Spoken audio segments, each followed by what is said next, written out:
Assalamualaikum warahmatullahi wabarakatuh. Saya Wizidan Ramzad Azizi dari Sistem Informasi B dengan NPM 2023021039. Di video kali ini saya akan menjelaskan tentang perbandingan Windows, Linux, dan juga Android. Kita pasti tidak asing dengan sistem operasi ketiga ini, yaitu Windows, Linux, Android, karena sistem operasi ini sangatlah populer. Pertama-tama, saya akan menjelaskan tentang tujuan penggunanya. Windows. Sistem operasi Windows mengelola sumber daya komputer, menyediakan antarmuka pengguna, dan memungkinkan pengguna untuk menjalankan berbagai aplikasi dengan lingkungan yang stabil dan efisien bagi penggunanya. Selanjutnya ada Linux. Linux dirancang untuk mendukung aplikasi bervolume tinggi dan multithreading sebagai penghubung antara pengguna dan perangkat keras hardware, memungkinkan pengguna untuk berinteraksi dengan komputer dan bisa menjalankan program. Dan yang terakhir adanya Android.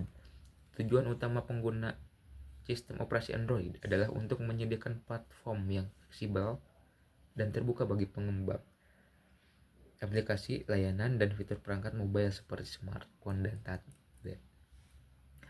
Adapun jenis perangkat yang didukung oleh Windows. Pertama, perangkat output seperti keyboard, mouse, touchscreen, digital pad, scanner, webcam, atau mikrofon. Perangkat outputnya ada monitor, printer, speaker, proyektor, headphone atau earphone. Dan perangkat penyimpanan ada hard disk drive, solid state drive, flash disk, kartu memori, optimal drive, external hard drive. Nah, pada Linux, jenis perangkat yang didukung oleh Linux itu hampir sama dengan Windows. Pertama ada perangkat output seperti keyboard, mouse, touchscreen, digital pad, scanner, webcam, mikrofon, game controller. Perangkat outputnya ada monitor, printer, speaker, proyektor, headphone atau earphone. Dan yang terakhir ada perangkat jaringan LAN, Wi-Fi adapter, Bluetooth adapter, dan modem. Nah, pada Android, jenis perangkat yang didukung oleh Android pertama yaitu ada perangkat input seperti touchscreen atau layar sentuh, input utama pada hampir semua perangkat Android. Terus ada keyboard eksternal, mouse eksternal, stylus atau digital pen, dan mikrofon. Pada perangkat lainnya ada kamera depan belakang, fingerprint sensor, face coordination sensor, GPS, dan giroskop. Dan yang terakhir adalah perangkat jaringan, didukung dengan Wi-Fi adapter internal, Bluetooth, modem seluler, 4G atau 5G, NFC, USB. Selanjutnya saya akan menjelaskan tentang kelebihan dan kekurangan dari Windows. Kelebihannya yang pertama yaitu user friendly. Windows sangat amatlah mudah dipahami dan sangat amat mudah dimengerti. Yang kedua adalah dukungan hardware yang lengkap.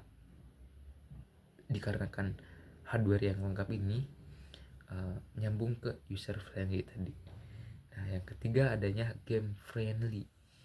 Para gamer banyak menggunakan sistem operasi Windows untuk menjalankan atau memainkan game mereka. Dikarenakan dukungan hardware yang lengkap tadi memungkinkan Windows menjalankan game secara lancar dan aman. Nah, yang keempat adanya update berkala. Windows sering kali terjadi update secara berkala. Dan yang terakhir yaitu support profesional. Dikarenakan komunitas Windows sangat besar, kemungkinan Windows sangatlah besar terhadap dukungan dari profesional. Dan yang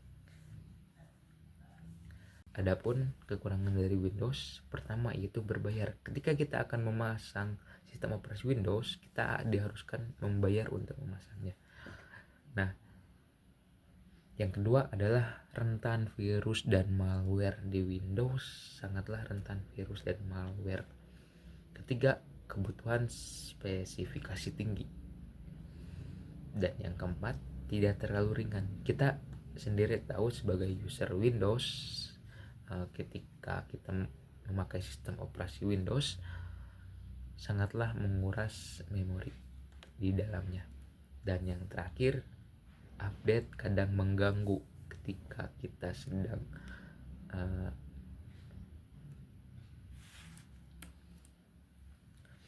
nah, yang selanjutnya adalah Linux, kelebihan dan kekurangan dari sistem operasi Linux.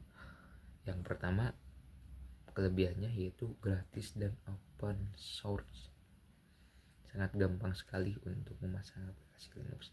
Dan yang kedua adalah aman dari virus. Dia sistem operasi Linux ini dan yang selanjutnya adalah Linux, kelebihan dan kekurangan dari sistem operasi Linux. Yang pertama, gratis dan open source. Yang kedua, aman dari virus, ringan dan cepat, kustomisasi tinggi, stabil dan jarang crash, komunitas besar dan aktif. Banyak sekali para profesional ataupun programmer tertentu yang menggunakan sistem operasi Linux ini dikarenakan aman, ringan, stabil dan jarang crash. Adapun kekurangan dari sistem operasi Linux, yang pertama, tidak semua software compatible. Yang kedua, butuh adaptasi awal, driver perangkat tertentu kurang, tidak ramah untuk gaming, dan update manual tergantung dari distro. Selanjutnya, adanya kelebihan dan kekurangan dari Android. Kelebihannya, pertama, open source dan fleksibel. Pilihan perangkat beragam, integrasi Google yang kuat, banyak aplikasi gratis, kustomisasi tinggi, mendukung USB OTG dan perangkat eksternal. Kita tahu sendiri sebagai user Android, kelebihannya sangatlah amat diterima oleh kita sendiri. Adapun kekurangan dari sistem operasi Android yaitu fragmentasi sistem, rawan malware, iklan dan bloatware, manajemen kurang efisien, cepat usang di HP murah. Sangat amat jelas ketika kita memiliki Android di HP yang murah,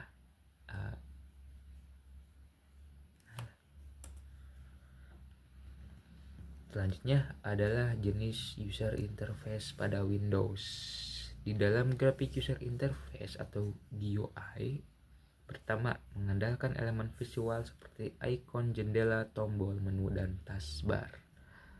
Yang kedua, memungkinkan pengguna berinteraksi dengan komputer menggunakan mouse dan keyboard. Pada command line interface atau CLI, itu menggunakan command prompt CMD atau terminal, Windows PowerShell, Windows Terminal. Pada touch user interface itu ada yang menggunakan touchscreen, penggunaan pengenalan wajah atau sidik jari, asisten suara virtual. Nah, pada voice user interface-nya, Windows berinteraksi dengan sistem menggunakan suara seperti saat menggunakan Cortana atau fitur voice typing. Selanjutnya, jenis user interface pada Linux. Dalam graphic user interface atau GUI, Linux menggunakan GNOME, itu sistem operasi yang sangat sederhana dan modern, banyak digunakan di Ubuntu. Dan kedua adalah XFCE, ringan dan cocok untuk komputer spesifikasi rendah. Adapun pada command line interface atau CLI, Linux menggunakan terminal, konsol, ekstern, bus, CHS, dan Vice. Yang terakhir adalah text based user interface. Itu merupakan antarmuka yang berbasis teks yang lebih interaktif dibanding CLI. Biasanya berjalan di terminal. Contoh aplikasi TUI di Linux itu Cruces, pustaka untuk membangun TUI, digunakan oleh banyak program seperti Nano dan lain-lain. Yang kedua adalah Midnight Commander atau MC, file manager berbasis teks. Dan yang terakhir adalah Top, penggunaan atau pemantau proses interaktif. Nah, pada jenis user interface pada Android, GUI-nya menggunakan ikon aplikasi, widget, navbar, notifikasi bar, menu navigasi, home back dan recent, gestur, usap cubit atau geser. Pada touch user interface-nya, Android menggunakan geser untuk membuka notifikasi, cubit untuk zoom, long press untuk pilihan tambahan, dan selanjutnya adalah voice user interface. Android karena kuat dengan Google, maka menggunakan Google Assistant atau voice input untuk mengetik suatu perintah. Pada natural user interface, pertama adalah face recognition, penggunaan wajah untuk membuka kunci. Dan yang kedua adalah motion atau gestur, yaitu gerakan tangan pada beberapa perangkat. Seperti kita ingin memfoto, kita tinggal lambaikan tangan saja. Nah, yang terakhir adalah command line interface atau CLI. Di Android adanya Android Debug, alat baris perintah untuk mengontrol perangkat dari komputer, digunakan untuk debugging, instalisasi APK, dan pengolahan sistem. Nah, sistem operasi yang saya pilih untuk membuat program itu, saya menggunakan Windows dan Android. Windows pada desktop saya dan Android pada HP saya. Sekian, terima kasih penjelasan dari saya. Mohon maaf bila ada kesalahan. Assalamualaikum warahmatullahi wabarakatuh.